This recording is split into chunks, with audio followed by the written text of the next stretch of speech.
Mason Greenwood hat-trick coming up, guys.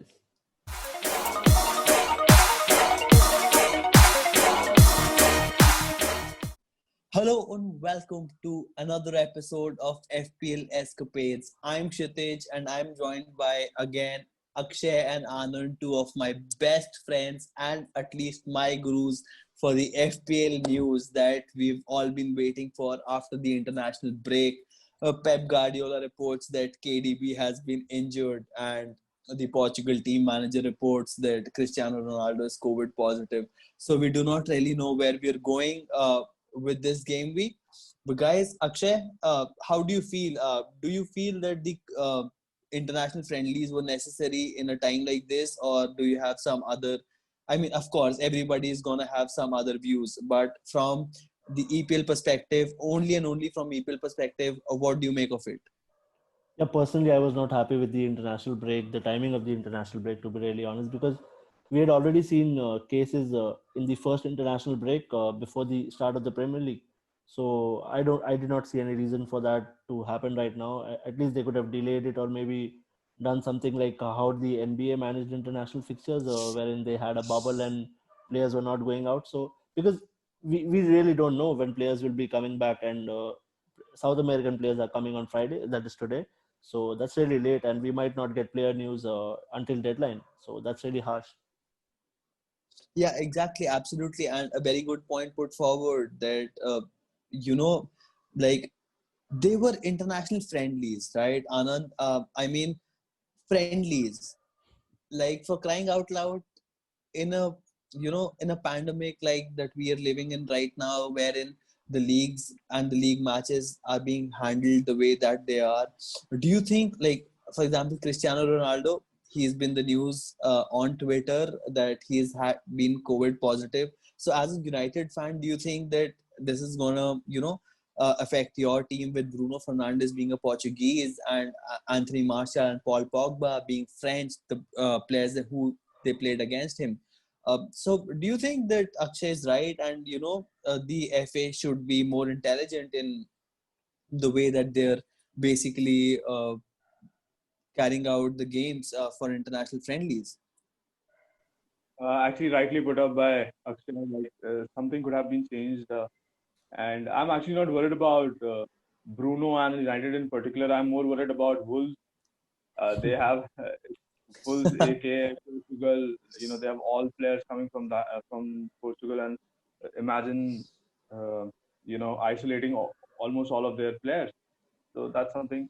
But yes, actually, usually when a bubble is created, where teams go inside that bubble and they rest, or sorry, not rest, but train inside that bubble, and then they play their matches usually. But the bubble's time period was reduced for the international break because they were imagining that, okay, they're coming from straight away from their club bubble and then they are playing it. But for every different country, the norms are different, so bubble rules will be different. So yeah, the way the bubbles were managed for international break were not the best.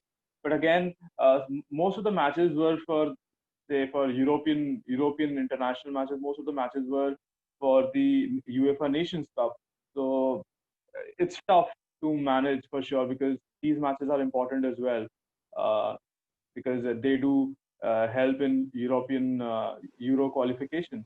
So it's really tough on them how to go about these things. And I think because of the financial implications, the world is kind of ready that let's go ahead.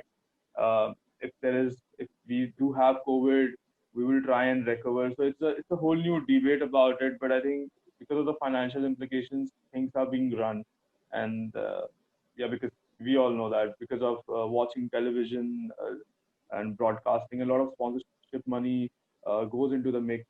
So yeah, these are the scenarios. I really don't know how I can blame the country FAs, because it's kind of easy to blame them as well. But at the same time, what is the solution? How does the football industry survive? So yeah, that's how I feel it. Yeah. Yeah, absolutely, and really good points put forward. But things never really do turn out the way they want to be. And with that, I would really want to, let our viewers and listeners know that this is a very small and short podcast that we are planning to do, wherein for the first time ever, me, Akshay, and Anand are really ready to reveal our teams or our strategies before the game week deadline, and we are hoping to do it way more frequently, so that out of all the cloud that you have of the FPL really big managers, we can just be a voice of about how a normal manager would like to play his FPL. And I'll start off with my team. I have Son. I've already used my transfer. This is a big disclaimer. I have sent out Barnes for Son. I had 1.8, 1.9 million in my bank. Now I have zero. Son, I think against West Ham United is a good captain to play, because not just because West Ham United have on the trot beaten Wolves and City, but I think Spurs and Mourinho being Mourinho, he made me sell Son after I got him in his worst game week yet against Newcastle. So basically, I missed out on Human Son's 48-50 points. But yeah, after decoding Mourinho's strategy, I feel that Son can be a great pick for a captain as well. I don't really want to splurge out so much for Harry Kane, because I don't really know how he's going to perform. When we talk about my front forward line and mid, they have DCL and Rodriguez. So I was talking to a friend of mine. Everton might be the best of times to play against Liverpool, where they lost 7-2 against a side like Aston Villa. But then again, might be the worst time to play against Liverpool, where they lost 7-2 against a team like Aston Villa. Akshay, I mean, I know there's a lot of things that are going on in your head with KDB being reported as injured, and you have Ford there, and then you have Everton players, and then you have Liverpool players. What is going on in your head when you try to make sense of your FPL team? To be really honest, I did not expect KDB to be out. I thought it was just more of fatigue and he would come back and start against Arsenal, because he has a terrific record against Arsenal. So that has gone out of the window now, and I'm in a spot of bother despite having two free transfers. So I thought I was in a very good position, because I was all set to remove Reece James and Daniel Podence and replace them with maybe someone like Dallas, and not sure who I was going to go for in midfield, maybe Trossard. But then KDB being ruled out is effectively ruling out one of my starting players. So that is a problem for me right now, because as you can see, I already have Trent and Robertson. So I do not plan to break that, because there was a lot of thinking behind that when I brought them in, and I'm not keeping them in my team for their clean sheets. I'm expecting double-digit hauls whenever they fire, so they might do that against Everton, because Everton have not been so solid defensively. When you have a keeper like Pickford in behind, anything can happen on that day. So, and I'm also stuck on Salah captaincy. Like, people do mention that don't go for the early kickoff, but that is my thinking right now, sticking with Greenwood because Marshall is not playing. So Greenwood might start up top. That's the word around the United IDKs. And not really sure about Podence. I still haven't made my two free transfers, just to point that out. So I think Reece James will start against Southampton, because he impressed in the England game, and that is something Lampard must have seen. And with Chilwell being ruled out, so I think Aspilicueta might start at left back and Reece James comes in at right back. So I might go with four at the back, and it would be one of KDB or Davies that I end up changing. So if Davies goes out, I'll bring in Brewster, and that's a straight start for me, and hold KDB, just hoping that he comes back next week. Yeah. Really interesting to see that most of the wild carding managers also do have Brewster in their team, and it somehow seems that since Liverpool got in 25 million for that transfer, he is certainly a set start. As you know, last approximately last week we had FPL Bhuna talk about how he was thinking of going for Brewster, but at the end, he did not. He actually did not go for Yeah. Brewster. He went, I think, for Son and Vardy. But Anand, when I talk about you, You have Sterling, you have KDB, you also have your most beloved Bruno Fernandes with a forward line of Bamford, Watkins, and Jimenez.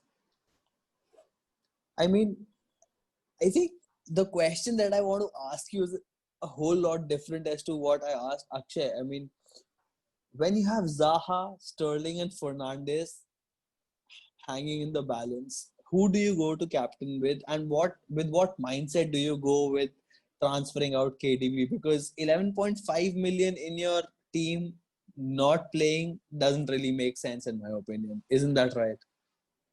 Yeah, you do have a point regarding that. While I like Akshay's points as well, that why not just keep him for a week and hoping that he comes back soon. Plus, it's debatable again because KDB might fall in price. Right now, he's 11.6. He might be 11.5, but that's not going to change my selling value on him because I bought him for 11.5. So even if he drops to 11.5, I can always get him back to the same price if I remove him. I am tempted a little bit now because, like you said, I got Bruno, Sterling, De Bruyne, all three. And there are question marks about Sterling as well. Some are questioning, some rumors about Bruno as well, that he might be isolated because of Ronaldo tested positive. So yeah, but I think I'll, KDB is like a sure shot miss, right? So I'm just gonna think about what I should do around him. I Is already he made though? one Is transfer. is is KDB really a short miss though? Because I somewhere in my heart feel that Pep Guardiola is doing what Mourinho did with Son. Do you disagree with that? I think I think it's a straightforward answer that Guardiola gave. He's gonna miss. He did not say that in his press con. He directly said that he's gonna miss. He was not like Mourinho. So how the Mourinho saga for Son was completely different. What really happened was Mourinho started that it was tactical. Then he switched to Actually, right? it was a Yeah, it's a handful. Now a yeah, handful is at least a 2 week injury at least I guess. So that now is correct. then after a few days he started coming into the press conferences because there was a Europa game as well just before the Premier League match. So during the Europa press conference he said that he's recovering. I cannot promise you that he will play, but I cannot say he will not play. Like he had a mix of all answers. So here is a different case. Guardiola just come straight and said that he's gonna miss a week or week. So that's kind of clear said that it's at least 1 week miss. So I have already done one transfer, which is I removed Martial because there was no point keeping Martial in my team. He's banned for 3 matches. I'm getting all Yeah. kind of suspensions But and you, you injuries. you didn't you didn't remove him last season. Do you remember that? Yeah, I did not Even remove while him. he wasn't playing, dude. So Martial was injured for 5 weeks, but I still kept him because That's I was I love. think a That's little pure love, emotional. nothing else. Yeah, love, emotional. I was like, he will come back because Ollie used to give very mixed answers. He was like, we are not sure when is he back. So I was like, maybe Ollie's playing mind games and he will come back, but Ollie was not Mourinho. And I kept, imagine my fourth midfielder, heavy midfielder on, always returning me 0 points. So for the first 5 game weeks. But yeah, so that is something that I kept in mind this time and I just removed Martial for 3. No point keeping him. Uh, so I got in Watkins. I really liked him. His NPX G plus XA is phenomenal right now. He's ranked fourth. I'll just give you an interesting fact about Son when he was in my team. I have lost a total of 48 points this season on Son. That's almost equal to how much he has right now, I guess.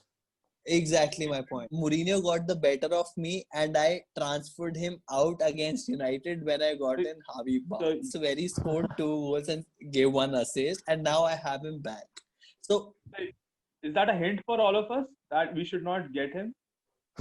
maybe. And I'm captaining him this game week. This is a Okay. disclaimer for the first time to the entire FPL community. So I'm I am striking captaining him. off Son, despite him being one of the best in terms of statistics and eye test wise, he looks really sharp. I'm like discarding him altogether.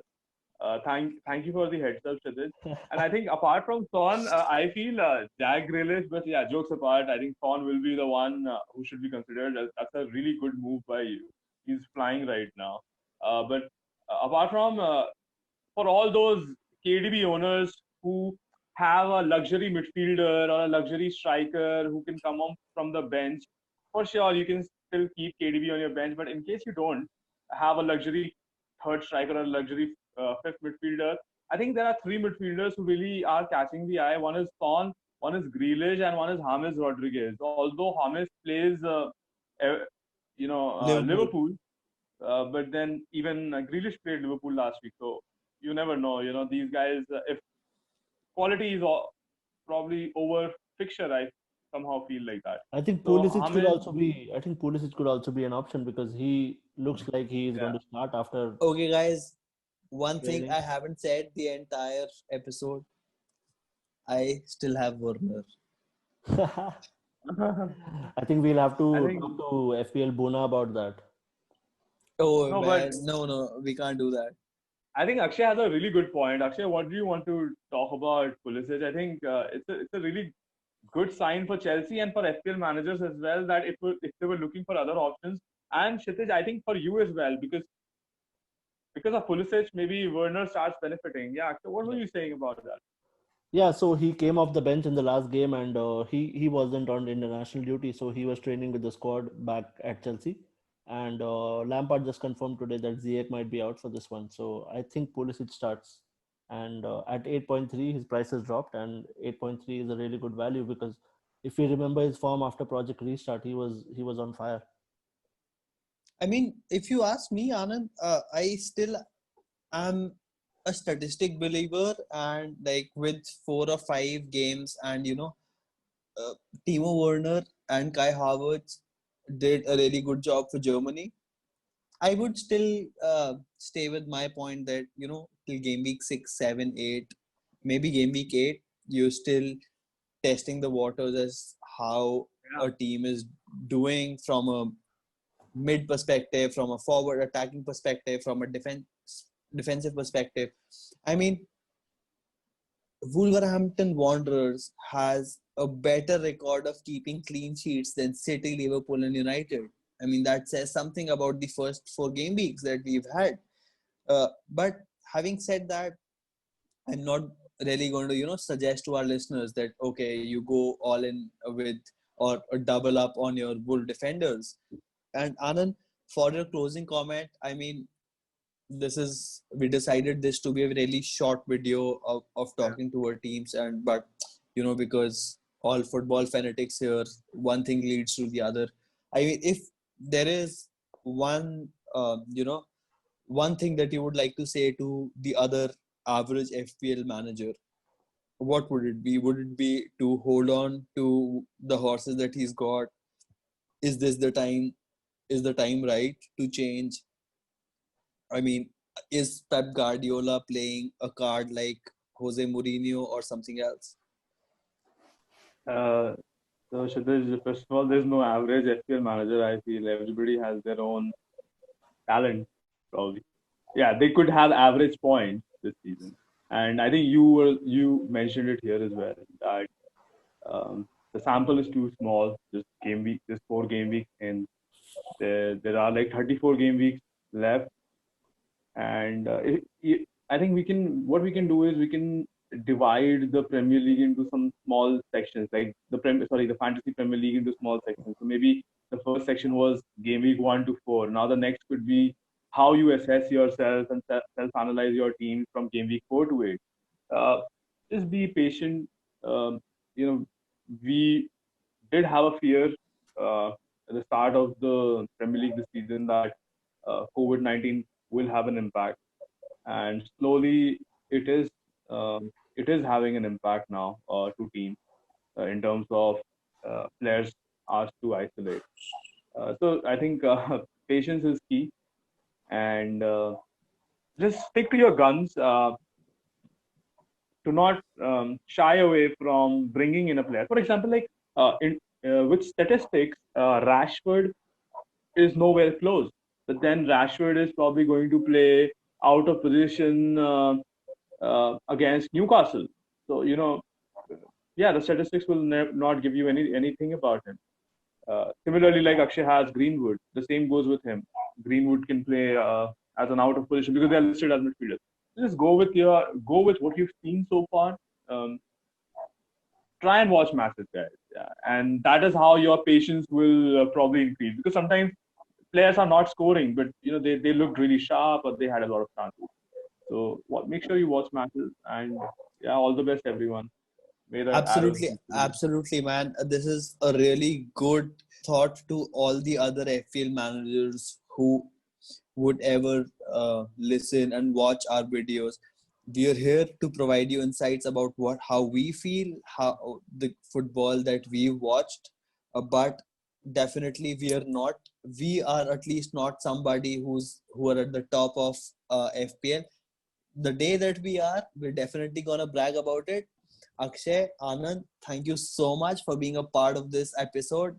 This is still a short and sweet one, and I'm sure that we still have a lot of content that we do want to spread out, which we haven't been able to because of the time constraints. All of our listeners, thank you so much for tuning in. Follow Akshay and Anand and myself on Twitter, where we give in our inputs about how this game week is going to turn out to be. We're still as confused as you guys are, but definitely we hope we've been able to bring some value to you through this episode. Akshay and Anand, thank you so much for being a part of this as always, and all of our listeners, thank you so much. I hope you had a great time. May the arrows be green. Thank you.